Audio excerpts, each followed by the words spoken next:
The deed, a brittle promise of a new life, felt as heavy as a tombstone in Jedediah Stone's calloused hands. For 3 days, he had pushed his horse through sun-scorched earth and alkali dust, the landscape a relentless brown canvas that offered no comfort. He was leaving behind the noise and soot of the city, a failed mercantile business, and a love that had curdled into bitter regret. This remote property, bought with the last of his savings, was meant to be his sanctuary. The isolation had been the primary feature, a place where a man could wash himself clean of the past and build something real with his own 2 hands. The seller, a smooth-talking man named Julian Croft, had promised fertile land, abundant water, and most importantly, absolute solitude. A clean slate. But as Jed crested the final rise and looked down upon the homestead, the promise began to unravel. The farmhouse, which was supposed to be empty, was not. 3 women stood on the porch like sentinels, their imposing frames casting long, distorted shadows across the wooden planks in the late afternoon sun. They weren't just standing there. They were occupying the space with an air of permanence, as if they had grown from the very soil of the place. The tallest of them, with broad shoulders and arms that looked strong enough to wrestle a steer to the ground, stepped forward. A smile touched her lips, but failed to reach her cold, calculating blue eyes. "You must be the new owner," she said. Her voice wasn't loud, but it carried across the dusty yard with the weight of someone accustomed to command, someone who rarely had to repeat herself. But there was something else in her tone, an undercurrent that made the fine hairs on Jed's neck prickle with unease. The other 2 women flanked her, equally formidable. One had dark hair and a solid, unshakable stance, her gaze as steady and intense as a predator sizing up its prey. The other, a redhead with a constellation of freckles across her powerful shoulders, watched him with a look of undisguised amusement. Jed had faced down disgruntled suppliers and desperate creditors, but this was different. This was a primal, territorial challenge that he felt deep in his bones. The promised isolation suddenly felt less like a comfort and more like a carefully laid trap. "Ladies, I believe there's been a misunderstanding," Jed said, his voice a low baritone that he fought to keep steady. The tremor in his gut was a cold, crawling thing. "This is my property now. I have the legal documents right here." He held up the deed, the official seal gleaming, crisp and new in the fading light. He swung himself down from his horse, his movements slow and deliberate, trying to project a confidence he didn't feel.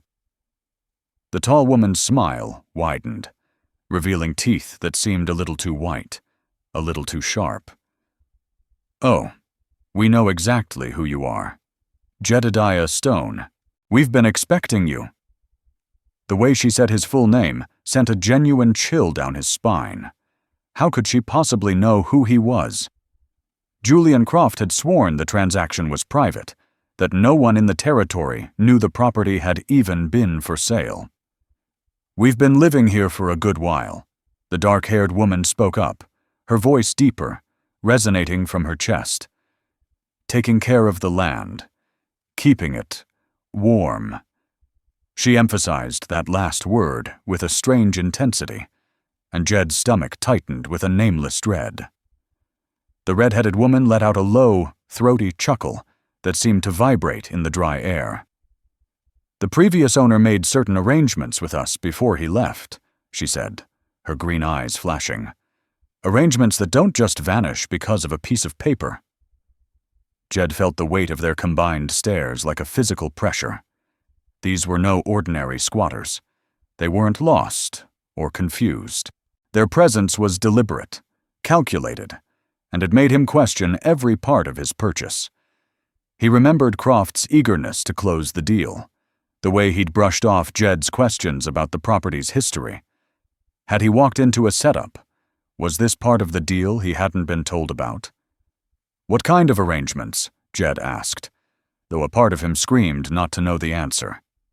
The tall leader's eyes glittered with something that was definitely not amusement. It was something harder, something possessive. The kind that involve you staying here with us. She paused, letting the words hang in the air, heavy and suffocating, before delivering the final, devastating blow. Permanently. Her gaze raked over him, assessing him from head to toe. You're going to share our bed. Jedediah. All three of us. That's the arrangement. The words hit him not with the heat of passion, but with the cold shock of a threat. This wasn't seduction. It was a declaration of terms, a claiming of property that included him. His hand instinctively moved toward the Winchester rifle sheathed on his horse's saddle. He was a good shot. But what exactly was he facing? This wasn't a fight he could win with a gun. The sinking feeling in his gut solidified into cold, hard certainty. His deed, the symbol of his new life, might not be worth the paper it was printed on. The cold steel of the rifle felt 1,000,000 miles away. He was surrounded, not by walls, but by a will far stronger than his own. And the deed in his pocket suddenly felt like the punchline to a cruel, cosmic joke. Jed's hand froze halfway to his rifle as the woman's words settled into his bones like a winter chill. This was no crude proposition born of desperation.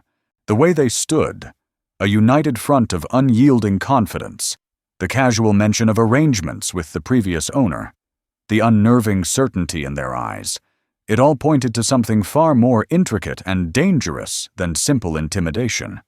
He was a fly who had just blundered into a web woven long before his arrival. "I don't know what kind of game you're playing," Jed said, forcing steel into his voice to mask the uncertainty churning in his gut. "But I paid good money for this land, and I have no intention of going anywhere."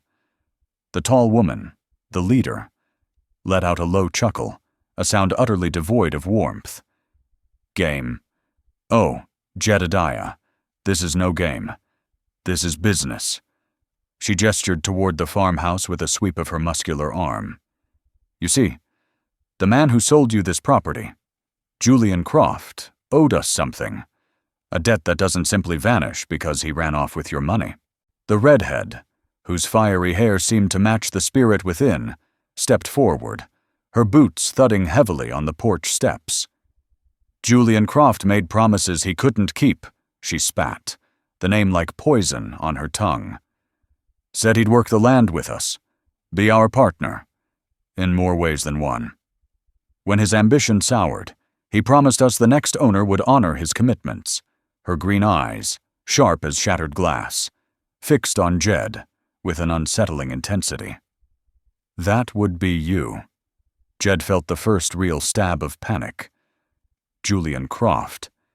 The name hit him like a physical blow. The seller had introduced himself as simply Jules, a charismatic man with a quick smile and even quicker paperwork. The details were too specific to be a lie, too personal. How much did these women truly know about his transaction? "Even if that's true, which I highly doubt," Jed countered, his voice betraying a slight tremor.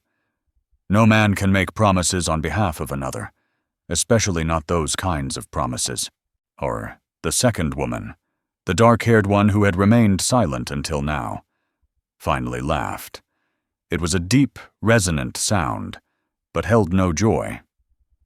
"You really don't understand how things work out here, do you? When you're this far from civilization, from the law, from anyone who might lend a hand, the old rules don't apply. We make our own." The way she said arrangements the first time now made a terrifying kind of sense. He was beginning to understand that this was never about a simple property dispute. These women had carved out their own kingdom on this isolated patch of earth, with their own system of justice, and his purchase had unknowingly made him their newest subject. "The deed is legal," Jed insisted, though his confidence was bleeding away with every word. "Filed with the territorial office, witnessed, sealed. Whatever Julian Croft promised you personally has nothing to do with me." The leader's smile finally vanished, replaced by an expression as cold and hard as granite. "Legal documents mean nothing out here when you're 3 days' ride from the nearest sheriff, and even further from anyone who might care what happens to a stranger." She took a step closer, and for the first time, Jed was struck by just how imposing she was. Easily 6 feet tall, with arms that spoke of years of relentless physical labor. Besides, the redhead added, a triumphant glint in her eyes, "we have our own paperwork." She pulled a folded document from a pocket in her leather vest. Jed's heart sank as he recognized what looked like official letterhead, creased and worn, but undeniably authentic. Contracts Julian signed. Agreements that specifically mention the transfer of all obligations, personal and financial, to any future owner of this land. The pieces were slamming into place, forming a picture that made Jed's investment look less like a sound business decision and more like an elaborate, cruel trap. Had Julian Croft deliberately sold him into this arrangement? Was this entire property sale a sophisticated setup to deliver him, bound by a legal technicality, directly to these women and whatever bizarre scheme they were running? But as his fear mounted, he saw something else in their demeanor, something he couldn't quite identify beneath the layers of intimidation. He sensed an undercurrent of something almost like longing, as if this wasn't entirely about control or revenge. The way the leader's eyes lingered on him, the subtle tension in the redhead's stance. There were layers to this situation he couldn't yet comprehend, and that uncertainty terrified him more than any straightforward threat ever could. He was no longer just a buyer. He was a pawn in the bitter, unfinished war between them and the man who had wronged them all. The document the redhead held looked official enough to make Jed's mouth go dry, even from several feet away. He could make out the florid signature of Julian Croft and what appeared to be a notary's seal pressed into the thick paper. His mind raced through a dozen desperate possibilities, each one worse than the last. Had Croft actually found a legal loophole to bind him to these women? "You're bluffing," Jed said, but his voice lacked conviction. No court would honor a contract that involves forcing someone into whatever this is. The dark-haired woman stepped off the porch, her boots hitting the packed earth with a soft thud of authority. "Who said anything about courts? We handle our own justice out here." She moved with the fluid confidence of someone who had never lost a physical fight, and Jed found himself taking an involuntary step backward. "My name is Clara Thorne," the leader said, her tone shifting, becoming almost conversational, which was somehow more disquieting. "This is Eliza Cole." She nodded toward the dark-haired woman. "And Sadie O'Connell?" The redhead gave a small, mocking wave that was both friendly and menacing. "We've been waiting for you for weeks, Jedediah," Clara continued. "Julian described you perfectly." The casual use of his first name, the intimate knowledge of his arrival, sent another chill through him. "Whatever Julian told you about me, he had no right," Jed shot back. "I bought this property in good faith." At the mention of that phrase, Clara's expression softened for the first time, and Jed caught a glimpse of something raw and vulnerable beneath the intimidating exterior. "Good faith," she repeated, the words almost a whisper. "That's refreshing." Julian wasn't much for good faith, especially toward the end. She studied Jed's face with an intensity that made him deeply uncomfortable, as if she were trying to see past his skin and into his very character. "You're different from him," she concluded. "Quieter. More substantial." Eliza began to circle slowly to Jed's left, her movements deliberate, like a predator. Yet there was an odd gentleness in her gaze that contradicted her powerful frame. "Julian was all charm and empty promises at first," she said, her voice low and even. Swept in here talking about partnership, about building something together. 3 months later, he was already looking for a way out. Sadie's voice, sharp with a pain that surprised Jed, cut through the air.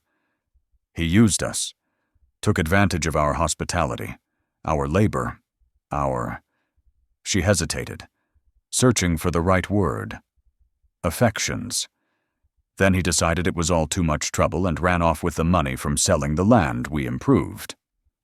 The final pieces of the puzzle clicked into place, forming a picture that was both clearer and infinitely more dangerous. These women weren't just squatters or bizarre con artists. They were partners who had been profoundly betrayed by Julian Croft, and now, in their eyes, Jed was either the means of their salvation or the focus of their revenge. So you see, Clara continued, moving closer until Jed could smell the faint, clean scent of lavender soap on her skin.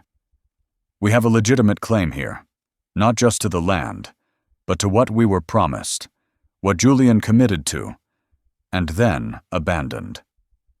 Jed found himself studying her face, noticing the fine lines of worry around her eyes he had missed in his initial fear, the hard set of her jaw when she mentioned Croft's name. Whatever had transpired here, it had left scars that ran much deeper than a simple property dispute. He felt his resistance, the solid wall of fear and indignation he had built around himself, beginning to waver. Their story, if true, was a compelling one. "Show me this contract," Jed said finally, surprising himself with the steadiness of his own voice. If his future was tied to this document, he had a right to see exactly what it said. Sadie unfolded the paper with deliberate care. Jed stepped onto the porch, closing the distance between them, and took the document.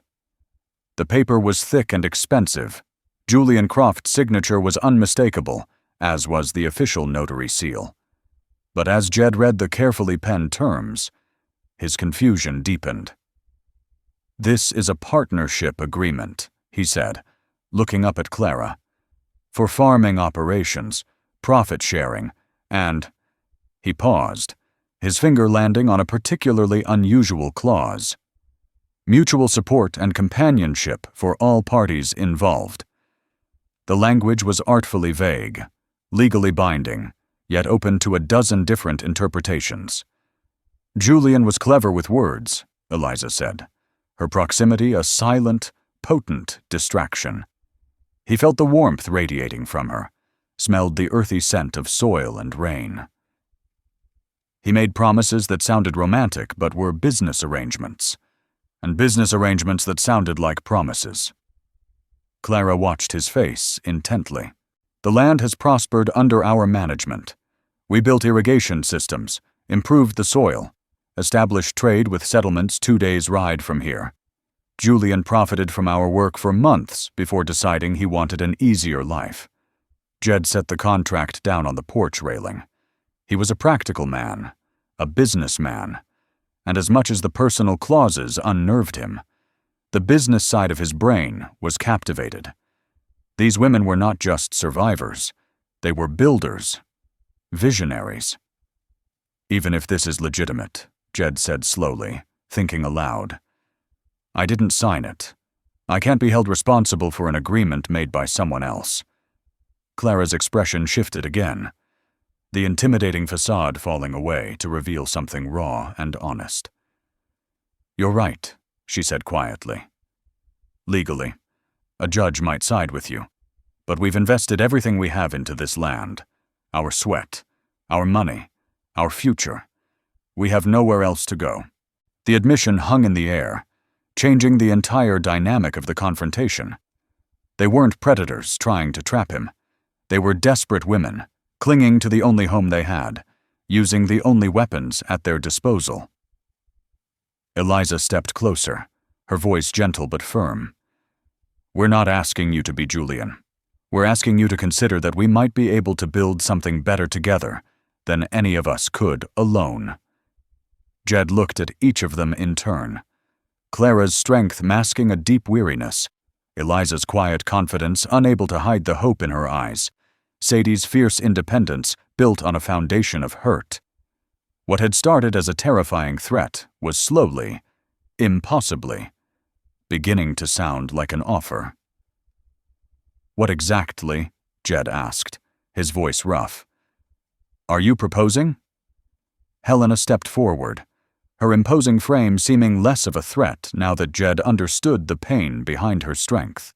"We're proposing a real partnership," she said, her voice carrying a warmth that hadn't been there before. Not the half-hearted, deceptive arrangement Julian offered, but something genuine. "We work the land together, share the profits equally, and," she paused, her blue eyes meeting his directly, "we share our lives." The full weight of her words settled over the dusty farmyard. Jed found himself studying each woman with new eyes, seeing past the initial intimidation to the profound loneliness that had driven them to this desperate gambit. They weren't trying to trap him. They were trying to save themselves, and in doing so, were offering him something he hadn't even realized he was looking for: a place to belong. "The three of you," Jed stated slowly, testing the waters, feeling his way through this strange new territory. "You've been together since Julian left." The question carried implications that made his heart beat a little faster, with a mixture of raw curiosity and an unexpected spark of desire. It was Eliza who answered, a faint blush rising on her strong features. "We found comfort in each other after he abandoned us. It started as a matter of survival, but it became something more, something we didn't want to lose." Her honesty was disarming, and Jed felt his carefully constructed defenses beginning to crumble. Sadie moved to stand beside her companions, creating a united front that was no longer threatening, but strangely, powerfully appealing. "We know how it sounds," she said, her green eyes locked on his. "Three women asking a stranger to join them in something most folks would never understand. But out here, conventional rules don't mean a damn thing. We make our own family, our own bonds."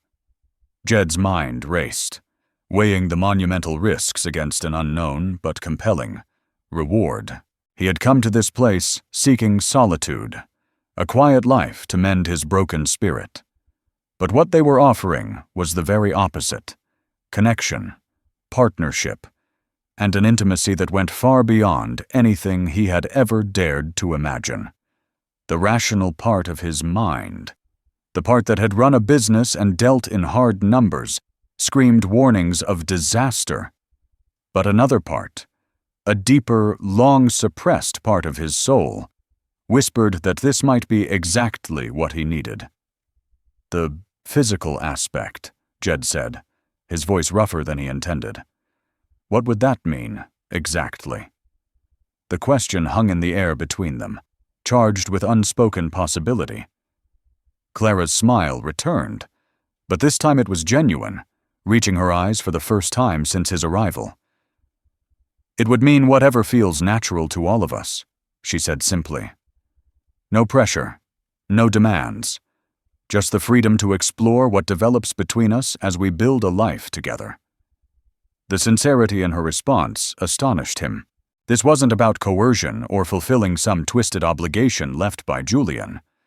This was about four lonely, capable people finding solace and connection in an isolated world. "And if it doesn't work?" Jed asked, though even as he spoke the words, he could feel his resistance giving way. "Then we figure it out like adults," Eliza said simply.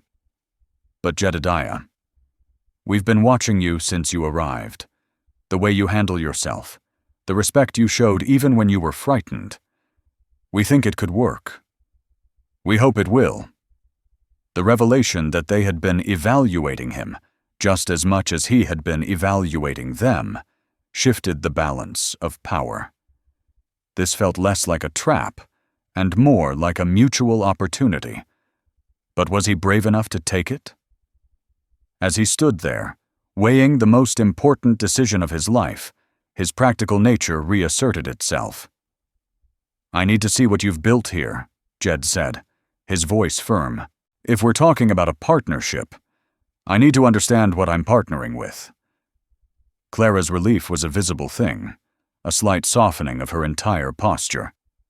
Of course, Eliza. Show him the irrigation system you designed. The pride in her voice when she spoke of Eliza's accomplishments was unmistakable, and Jed found himself drawn to the genuine affection these women shared. As Eliza led him toward the fields, Jed, who understood the value of water in this arid land, was stunned by the sophistication of what she had created.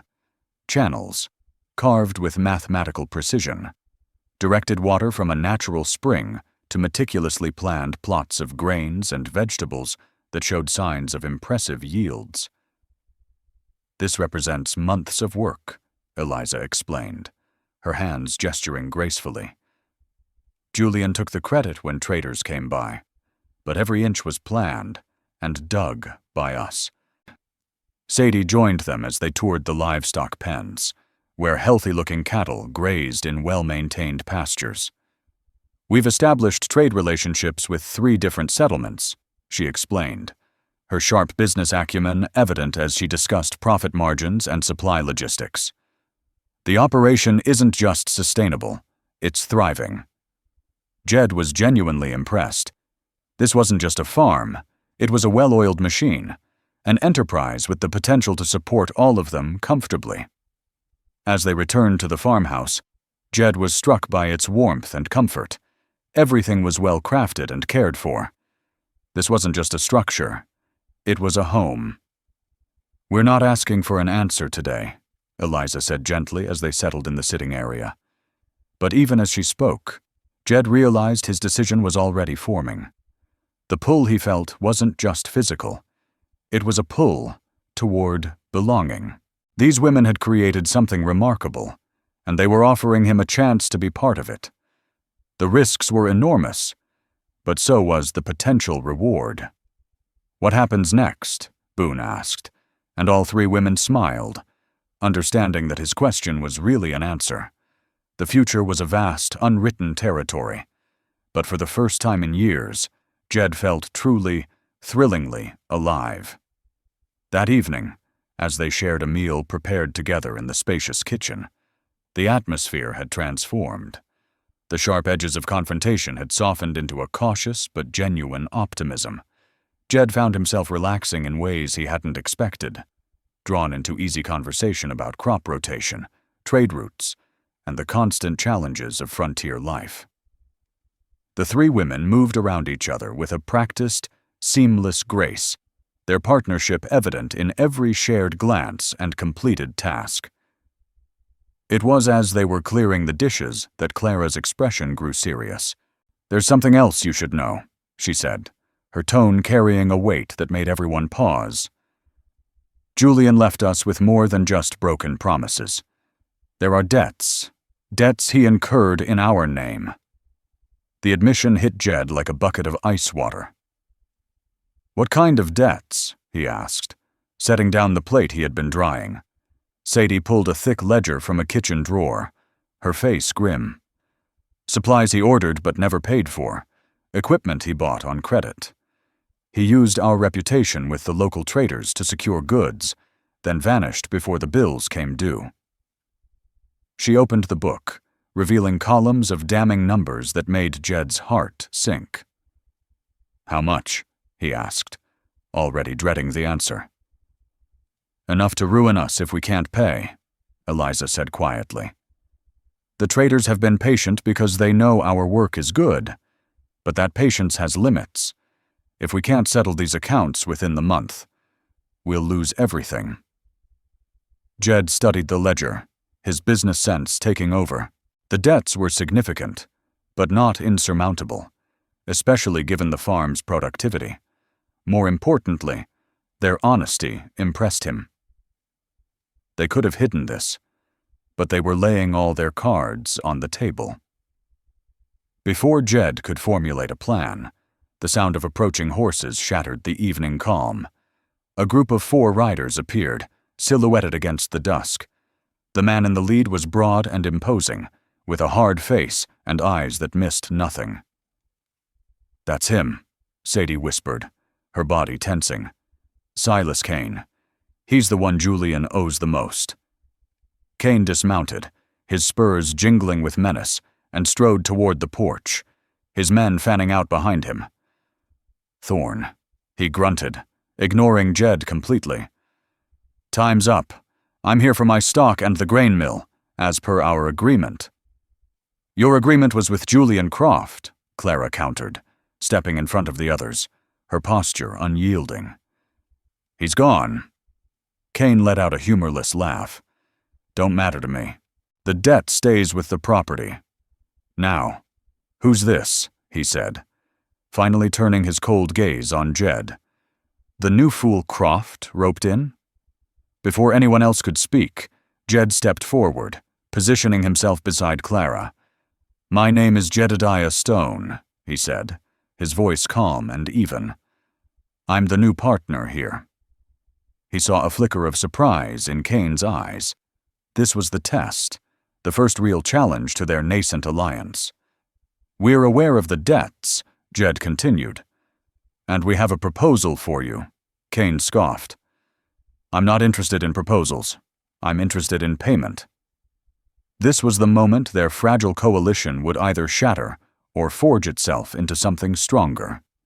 Jed saw Eliza subtly shaking her head, her eyes darting toward the signature on a bill of sale Kane was holding. He understood immediately. Mr. Kane, Jed said. I've reviewed the ledgers. The prices Julian agreed to for those supplies were nearly double the standard rate. And this grain mill you sold him, I'd be willing to wager it's a second-hand model, not the new one listed on the invoice. Eliza had spotted an inconsistency, a weakness. Sadie took a half-step forward, her hand resting casually on the hatchet tucked into her belt. We're not trying to avoid our obligations, Clara said, her voice like ice. But we won't be cheated. We will pay you what is fair, and not a cent more. The tension was thick enough to cut with a knife. Kane's men shifted, their hands moving toward their sidearms. Jed held his ground, his gaze locked with Kane's. He was no gunslinger, but he had a different kind of weapon, a mind for business, and a newfound resolve. Here is our offer, Jed said, laying out a plan he'd formulated in a split second. We give you a quarter of the debt now, in cash. We sign a new legally binding agreement to pay the rest, at a fair market valuation, over the next 3 months. We will even give you a premium on the first harvest as a show of good faith. He saw the calculation in Kane's eyes. The man was a bully, but he was also a businessman. A violent seizure would get him his goods back, but it wouldn't get him cash. A partnership, even a forced one, was more profitable. For a long moment, nobody moved. Then, Kane slowly nodded. You've got guts, Stone. I'll give you that. He spat on the ground. 3 months, not a day more. With that, he and his men mounted up and rode off into the growing darkness. The 4 of them stood on the porch, the silence broken only by the chirping of crickets. The shared danger had done what no conversation could. It had bonded them. They had faced a common enemy and won, not as 3 women and a stranger, but as a single, cohesive unit.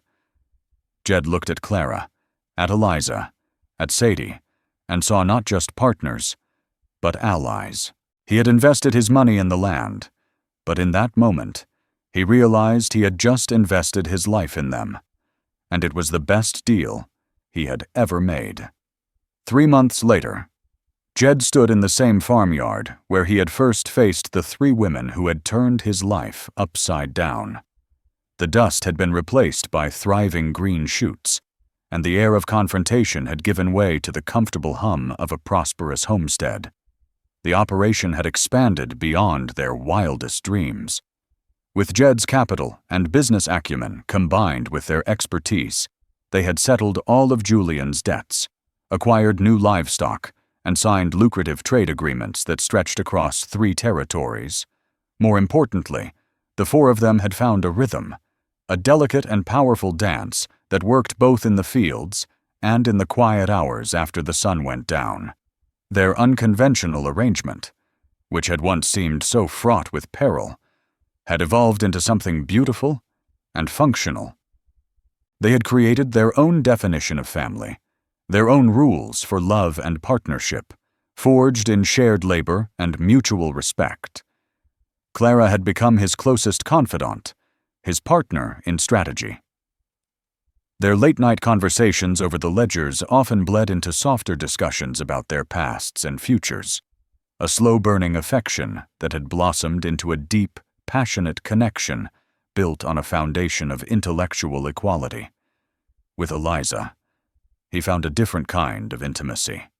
It was in the quiet moments they shared, working side by side to repair a piece of machinery or design a new extension to the barn. Theirs was a bond of shared creation, a gentle understanding that required few words, but was as solid and dependable as the earth itself. Sadie had been the most cautious, her heart guarded by the scars Julian had left. But Jed's steady presence and unwavering respect had slowly dismantled her defenses. Her fierce loyalty and passionate spirit, once directed outward as anger, had finally found a safe harbor. The morning she had first kissed him, a spontaneous, fiery act as they were mending a fence line under the vast, open sky, had marked a turning point for all of them. It was an acceptance, a declaration that she was finally willing to trust again. There were challenges, of course, moments of jealousy to be navigated with honest conversation, complex decisions that required the consensus of 4 strong-willed individuals, and the constant, unspoken awareness that their life together would never be understood or accepted by the outside world. But the rewards, the profound sense of belonging, the shared joy in their success, the multifaceted love they shared, far outweighed any difficulty. The legal papers had been drawn up and signed, creating an official, ironclad partnership that protected all 4 of their interests. The farmhouse, once a symbol of his potential entrapment, was now a true home, expanded with new rooms and a proper office where they managed their growing enterprise. Jed had never been happier. The aching loneliness that had driven him to seek isolation in the first place had been filled and replaced by a richness of connection he had never imagined possible. Each woman brought something unique to their union: Clara's unshakable strength, Eliza's quiet innovation, Sadie's untamable passion. Together, they had built something far greater than the sum of its parts. As evening descended, casting a golden glow over the fields, the 4 of them gathered on the expanded porch, a nightly ritual of shared peace. The view stretched across fertile land and healthy pastures, a testament to everything they had accomplished together. "Any regrets?" Clara asked, her shoulder pressing against his as Eliza and Sadie joined them with mugs of coffee, settling into the comfortable silence that spoke of complete acceptance. Jed looked at each of them in turn, these 3 remarkable women who had confronted him with an impossible proposition that had become the answer to a question he hadn't even known how to ask.